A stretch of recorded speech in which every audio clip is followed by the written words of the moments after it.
All right. Hey, folks. Thanks for joining the Bobby Bowen Show again. And I am so honored to have this legend right here, Joel Hemphill. Brother Hemphill, how you doing today? Well, doing good. I don't know about the legend thing. We call that a Well, you get called a legend when you get older, I guess. I guess. But But anyway, I'm honored to be with you, Bobby. man, I tell you, this is you have been an idol. I've idolized you for many, many years. When I was just a kid, I remember going to see the Hemphills sing in Texarkana, Texas, where I grew up. And I never dreamed that I would actually get in the business myself. I hope I would. And then someday get to actually sing on the same stage with you guys several Yeah. times back in the 80s. And you're just a great person. I get to see you every once in a while. It's great when you move to Tennessee around Nashville. You go to Walmart, you never know who you're going to see. And I've run into Brother Joel so many times at Walmart in That's Springfield, right. Tennessee. That's right. You've always got a pretty kid with you, too. Well, that you have to blame that on my wife.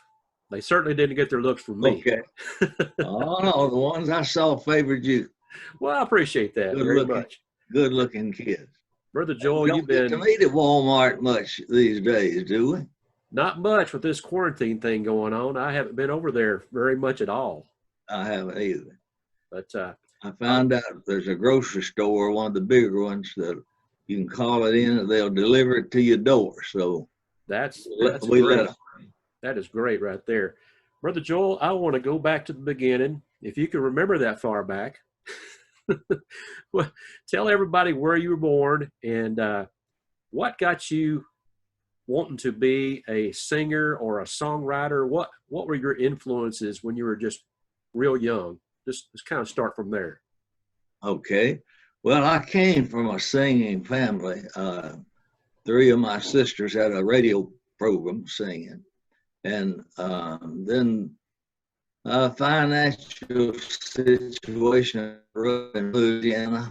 It's about late 30, maybe 38, 39. So there was a lot going on in California, and they invited my dad to come out there and work and pastor a church. So lo and behold, that's where I was born, Fresno, California. Been back a few times, not too many times, but anyway, I guess it's an okay town. But anyway, I was born there, and I've got a picture that's just real cute of me, and I'm holding Tim McKeithen, and he's a little bit younger than me, and he's my nephew. So we're sitting on a blanket, and I'm holding Tim. Anyway, that's California. Then we moved back to Louisiana about 34, I guess, and my dad started another church. And so I grew up in that church, and music was always a very important part of our worship. You know, and just let's do this singing and get it over with so we can get to the good part, or something. Right. Music had its place, and we enjoyed a lot of the old time. Well, Bromley was writing some of the stuff we were singing, and right. So then, lo and behold, I answered the call to preach, and me and LaBreeska traveled and evangelized until our third child was on the way. That was Candy. Now, LaBreeska, let me go back to LaBreeska. Wasn't she part of the Goodmans? Wasn't she related to the Goodmans? Yeah, she was, and was traveling with them when we met. How was she related to them? Her mother was Howard's sister. Okay. So Uncle Howard was really her uncle. Okay. And Rusty and Bobby and Sam. Yeah. All of those were her uncles. And so I guess we had a little pull.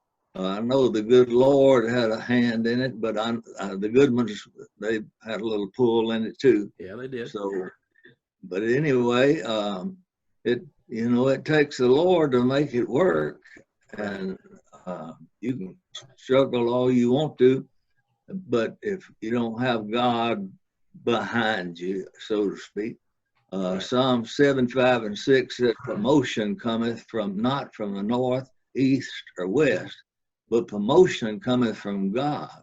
Amen. So you can do everything you can, you know, do all the stuff that we do, and still it won't connect unless the Lord has a hand in it. That's right. And you know, and he does. It's his work. It's his labor. That's right. I was So thinking yesterday about Jesus had a prayer request of his disciples, and he asked them to pray that the Lord of the harvest would send laborers into his harvest, because the laborers were few and the harvest was great. And Jesus asked them to pray about that. So, you know, I've been praying about that lately, because I just know that there are a lot of hurting people out there, Bobby. there sure are. There's just no way to scratch the surface. You know, That's true. Candy has this bridge ministry, and she feeds the homeless, and also they have church. They set up the sound and the lights, and they have church under the bridge. It's called the Bridge Ministry, and so they're actually out feeding. I talked to her yesterday, and she had her car loaded down with groceries, headed to a home of some people who had 3 adults and 6 children. I said 9 people, and when she walked in that apartment, there was 1 chair, only 1 chair in the entire apartment. And we just don't realize, you know, that there's people that live that way. But that's why the Bible says so much about helping those that are down and out and hungry, and you know. You got to be pretty proud of your kids. Well, we are very thankful for them. Joey and Trent left the group about 1990 and started their bus company, Hemphill Brothers, and they've been very successful. They sold it one time and bought it back for less than they had sold it for. Did they really? Yeah, they came out good on that. And they turned out to be pretty good businessmen. They have. They really have. I wonder who they learned that from. It might have been their mother. I don't know. Oh, well, probably both of you, I'm sure. When you talked about you had Joey, Trent, and Candy, and when did y'all decide to strike out as the Hemphill family? When did y'all decide to go out and start singing? Yeah, well, we settled down when we found out Candy was on the way. We could travel with 2 little boys, but then when we had this baby girl, we felt like that was too much for traveling. Yeah. So we settled down. It just so happened that a church opened at the right time, and they called us to come. We had sung there a good bit, and they wanted us to come and pastor it, and they had a parsonage and furnished and all of this. So we settled down there and pastored for 10 years, from 1961 to 1971. Was that in Louisiana? And Candy was born the first night we were there. We moved. Wow. First time when we moved, she was born. Wow. And then the week she was 10 years old, we gave up the church and moved to Nashville. Okay. At that time, the McKeithans were with us. Right. Tim and Dixie. Sweet couple. He's my nephew and sister's son, and very talented musicians. And so they joined us, and we added a bass player and hit the road. And, you know, it's like Ned in the first reader. I guess we didn't know too much about it. You know what? We had a lot of good help, a lot of sweet people. You know, you can hear lots of things, but I'll just say what I know. People like the Blackwood brothers, James Blackwood. I remember when he helped me get a set of tires for that bus. Yeah. Over Lister, I remember when he had us in his church for a homecoming, and you know, just a lot of the JD. We were on with his booking agency for years. Yeah. So a lot of the old timers really took to us, Bobby, and that was a blessing from God. I just know it was.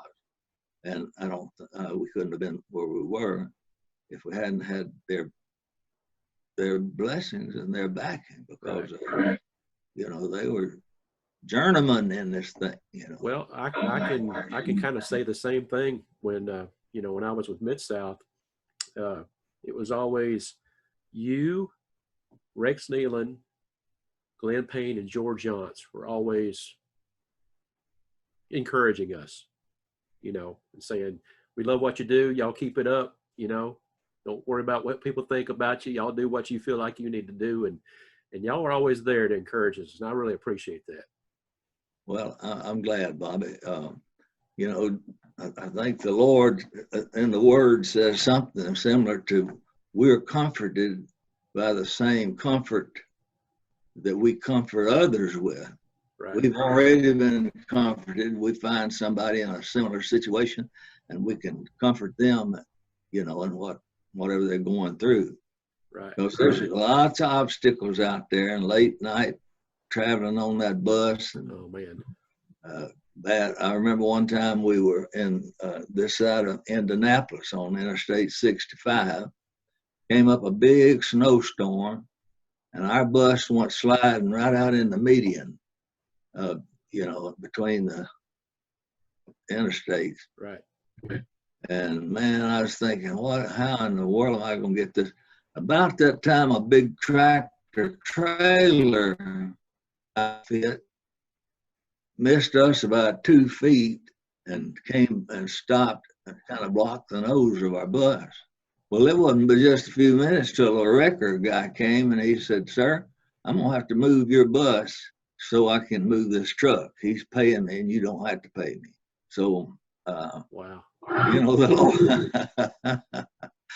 Lord sent help, and we didn't have to pay him. He had to tow us to get us out of the way. Man. But just, you know, no telling what all you can reminisce about or get back into. But there's we've had some good times. endless road stories, that's for sure. Yeah. What was the first song that you ever wrote? I wrote a song called "The Point of No Return." I don't think I remember that one. Yeah, the good ones recorded it. Bobby was featured on it. Okay. And then right about the same time, I wrote "Not in a Million Years." I remember that one. Yeah, the good ones recorded it. Now it's been recorded by lots of other people. Yeah. But and about right along in there, I wrote "Pity the Man." Yeah. And so I got a call from Rusty's office, and he said, "Your song is nominated for a dub, and will you be there in Memphis to accept it?" I said, "What's a dove?" I didn't know what a dove was. He thought it was a bird, huh? Yeah. That's pretty But cool. anyway, it didn't win, by the way, but it was one of top 5. And the Gaithers and the Spears and a lot of people recorded that song. Yeah. And so that helped carry us along, you know. Oh yeah. You've written countless songs. You know, I was thinking about some of the songs that you wrote during your family, the Hemphills time, and some of your songs were a little different than what other songwriters were writing and what other groups were singing back in the days. Like "He's Still Working on Me." That was a kind of a different song for back then. Yeah, it was. Gloria Gaither, she's trying to figure it out why it was so popular. And she said, "I guess it's just the way the words fit the children's mouth or something." You know, she's a kind of analytical person. But let me tell you this, Bobby, I had a call from a lady, I think she was from Ohio. And she said, this has been a few months ago. And she said, you know, "Is this Joel?" I said, "Yes." She said, "Well, here's something that I think might bring joy to a songwriter's heart." She said she managed people. I don't know what kind of managed, but anyway, managed people. And she said, "This young Hindu man just stood here at my desk and sang, 'He's Still Working on Me.'" He was from India. And she said, "Where did you get that song? How did you learn that song?" He said, "I went to a Catholic school." He was Hindu, but his parents sent him to a Catholic school. where every morning 3,000 kids started the day with "He's Still Working on Me." Wow. And he said the kids loved it, and said even through the day you could hear them singing it, you know, out on the yard or whatever. So, you know, I can't do that. God can. Exactly. From us, the verse again, promotion cometh from the Lord. That's right. And he's been so good to us. You know, I've got 3 daughters and 2 sons, and my youngest daughter, we recorded a song back when she was about 2.5, 3 years old, and she would sing it on stage up until she was probably, I don't know, 10, 11 years old. And it was kind of a kid's song, kind of like, well, He's Still Working on Me. Everybody, a lot of people sing it, but it wasn't really a kid's song. But Candy was featured on it. Was there ever a time that when she got older that she really didn't want to sing it anymore because it was kind of like a kid's song? No, by then it was so popular, you know, that Candy's done a good job with it, and I think she probably would still sing it if somebody asked her to. But you know, it's just, I don't know. You know, I never could overanalyze my writing, because when I tried to do that, then I kind of lost Joel. You kind of get in the way of it. Yeah. Oh, go ahead. Just all you can do is just write what the Lord gives you and give him the praise. That's right. He let me hold the pen. And I tell you what, my wife was a big fan of the Hemphills. Her aunt and her uncles used to sing just about 50% was Hemphill songs when they go sing somewhere. And I tell her that thank them for me. It's still not too late to say thank you, so I'll say thank you. I will. I grew up, you know, Happy Goodmans, and then the Hensons came along, and the Hemphills were probably third on my list. Sorry about that, Joel, but that's okay. That's hey, top three. You know, I idolized Kenny Henson. You know, I wanted to sing like Kenny. And I teased my wife because I think she wanted to be Candy, you know, when she was younger. She wanted to be Candy. So there's a lot of girls out there that wanted to be Candy. So, you know, when somebody lets you know that you influence them, and when you hear about people that say, I wouldn't be in the music business today if it hadn't been for you, that's an honor in it. It is. It really is. And I hear that a lot. And it's, you know, it's quite an honor to hear that. So, yes. You know, they used to sing Good Things and He's Still Working on Me and I Claim the Blood. I mean, all great songs, great songs. Thank you. Some of the best songs that were ever written, I believe, that you wrote. Thank you very much. And so the Hemphills, when did they actually get off the road? 1990 is when Joey and Trent left to go on with the bus business. Right. They had actually already started a couple of years before, but it had grown so big that they just couldn't handle the buses and the concert. Yeah. Needed to be there. There's time back then we had pay phones, and we'd pull up the bus at a pay phone, and they'd have to talk, you know, and work out a blown engine. I mean, that's what you don't want to hear, you know. Right. We were just fixing to go on stage, and I think it was in Montgomery, Alabama. And just before I went on stage, the police came and said, "Sir, you have buses for lease?" And I said, "Yes." He said, "One of your buses has blown an engine in New York." Well, Bobby, I wasn't fit to say. I bet not. Man, my heart was pounding. I'm thinking, where am I going to get another bus, or how are we going to get a plane to fly these people? They're counting on us. It was a big name route too.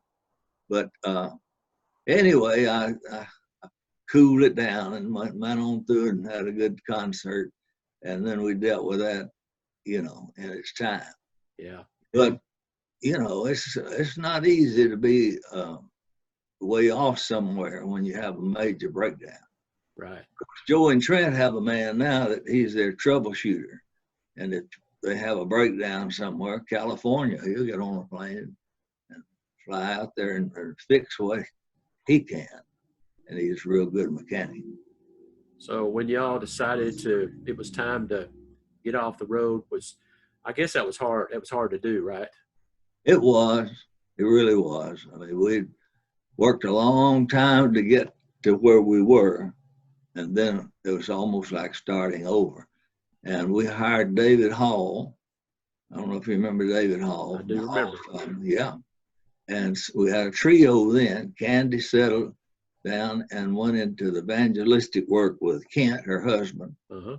And so we had me and LaBreeska and David Hall. And David was a wonderful harmony singer and a good keyboard player. Right. So we, God blessed that, he did. He just blessed it. And, yeah. And I know people sometimes showed up looking for Candy or looking for the boys, but we never falsely advertised that they were with us, Right. And put up pictures on our poster that the trio, they could see it. And we recorded with David, did a video or 2 or 3 with David, did a lot of Gaither things with David, and he stayed with us for 8 years.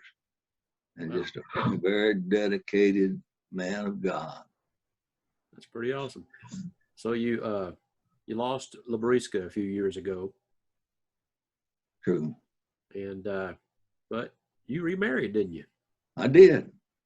Who'd you marry? Married a preacher's daughter by the name of Christy Couch. They had the Couch family singers in South Carolina. Okay.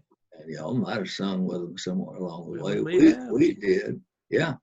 So I got the prettiest one. I think I see her there in a picture behind you. I think you do. Yes. I'll have to confess, I saw y'all at Walmart one time, and I saw you with this young girl, and I thought, who is Brother Joel? Is that a daughter-in-law? Is that Joey or Trent's daughter or wife? Who is that with him? Come to find out, it's your wife. That's right. Just the way it worked out. That's okay. That's all right. Yeah. Nothing wrong with that. It's wonderful. Yeah. Well, that's awesome. Man, I tell you what, have you been writing any more? Do you ever write any more songs? Anything in the works or? Well, I've got a few things that I'm got, scribbled down on paper, but nothing has really totally come together for me in a while. But I'm open to it. I dreamed about a song idea the other night. God blessed me with the writing gift. Right. And I know it is a gift from him because I recorded, I dreamed one song that the cathedrals were singing it, and they recorded it. I dreamed a song and woke up and wrote it down that the Kingsmen were singing, and they recorded it. And then I dreamed I heard LaBreeska singing a song. So we're standing behind the pulpit and singing. So I dreamed several songs.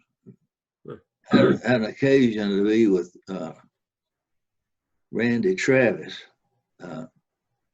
and we were talking about writing, and he talked like he had dreamed some songs as well. So that's the easy way to get one, Bob. You can dream one. Well, I've never claimed to be a songwriter. I've written about 2 songs that I recorded before, and if I have to sit and try to think, okay, what word rhymes with this word right here, and how can I make this sound like some other song that I've never heard before? When I have to start doing that, I'm like, I am not a songwriter. And people like you, I think you saw a church sign one time that said it wasn't raining when Noah built the ark, and that's where you got that idea. Yeah. How long did it take you to write that song after you saw that church sign? Well, I was in my pickup truck, and I was pulled over to the side. It was 4-lane. I pulled over to the side and started scribbling on an envelope. It wasn't raining when Noah built the ark, and it turned out to be a #1. And, Yeah. you See, know, you're a songwriter. You're a full-fledged songwriter because you can do that, but I can't. yeah. Well, it has to be birthed in your spirit, Right. more or less. And I guess what we've all passed things by, Right. that possibly would have blessed a lot of people, but you take a look at it and say, well, no, I don't guess, Yeah. and pass it on. Well, But you write them and I'll sing them. all right. How about that? I'll be honored. I tell you what, it's an honor to have you today. I feel like I'm talking to the President of the United States. You're kind now. You've been such a great hero of mine over the years, and it's just an honor to have you on my show, and really appreciate it. How old are you now, Joel? Do you mind telling us? 80. You're 80 years old. Wow. 80 years old. You're looking good for 80. Well, thank you very much. Do you have any advice for some younger person that wants to get in the music business, maybe a songwriter, or do you have any advice? Because I know you've been there and done that, and you got anything you could say to those people out there listening today? It'd be one word, I guess, and that is pray. Because prayer changes things, but prayer changes me. Right. I heard that little saying, that prayer changes things, but prayer changes me.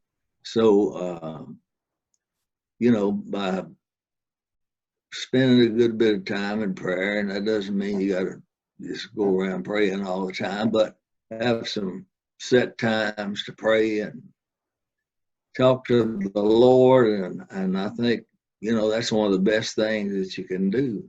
And we're all thinking about this coronavirus now, and I think that's another place where we need to apply that word pray. That's right. I think that it's very important that we, get God's sympathy or compassion.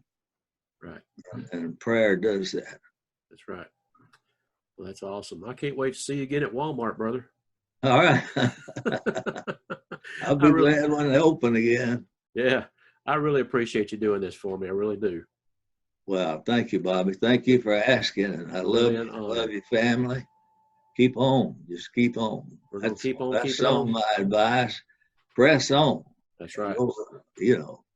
Don't let anything hinder you. Just you get knocked down, get up, go again. We're going to do it, brother. Thank you, sir. I appreciate you very much. Bless you. God bless you. Bye-bye, Brother Joel. Bye-bye.